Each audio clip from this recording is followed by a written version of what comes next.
নমস্কার বন্ধুরা, আমি প্রশান্ত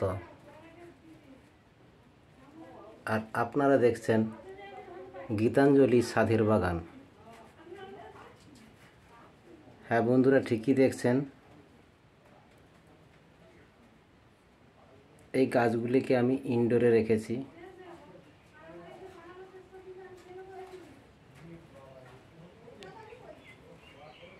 কিছু বলবো বলে আজ চলে এসেছি। বলবো আমি এই গাছগুলির কথা। বন্ধুরা দেখুন, এই গাছগুলি হলো, আপনারা হয়তো জানেন, তবুও আমি বলে দিই, এই গাছগুলি হলো সিজনারি গাছ।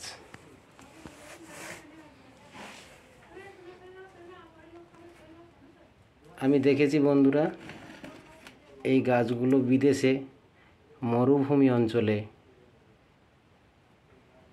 প্রচুরভাবে তারা বালিতে লাগিয়ে রেখেছে, অনেক রকম ডিজাইন করে রেখেছে। গাছগুলো থাই ভ্যারাইটি, কাটিং করে রাখলে খুব সুন্দরভাবে এরা গুচ্ছ হয়ে সুন্দর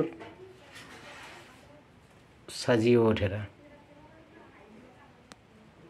ঠিকই দেখছেন বন্ধুরা, গাছগুলি আমার বাগানে, আমি বাড়ির উঠোনে সিঁড়ির দু সাইডে দেব বলে দুটি গাছ এনেছিলাম।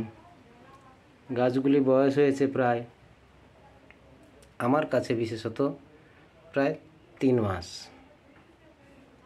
কত সুন্দরভাবে কুচি ছড়িয়েছে, দেখো কত সুন্দরভাবে এদের নতুন নতুন পাতা এসছে, ব্রাঞ্চ ছেড়েছে।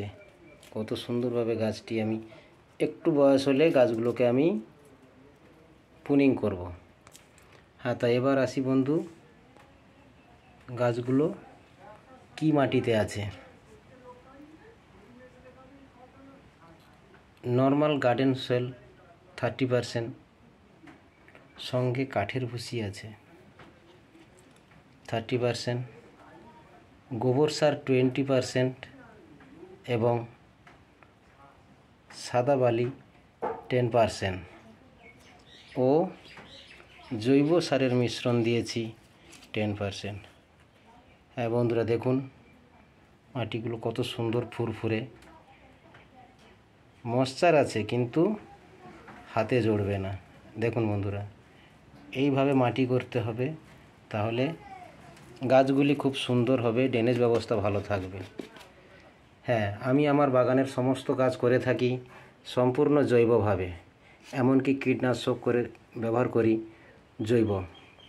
আসুন বন্ধুরা, এইভাবে জৈবতে আমরা গাছ লাগাই, উঠোনে কিংবা ছাদে, টবে কিংবা মাটিতে। ধন্যবাদ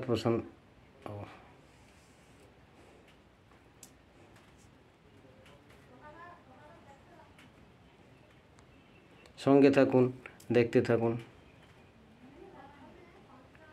আসছি কোনো দিন আবার নতুন কোনো ভিডিও নিয়ে। ধন্যবাদ আনতে, আমি প্রশান্ত।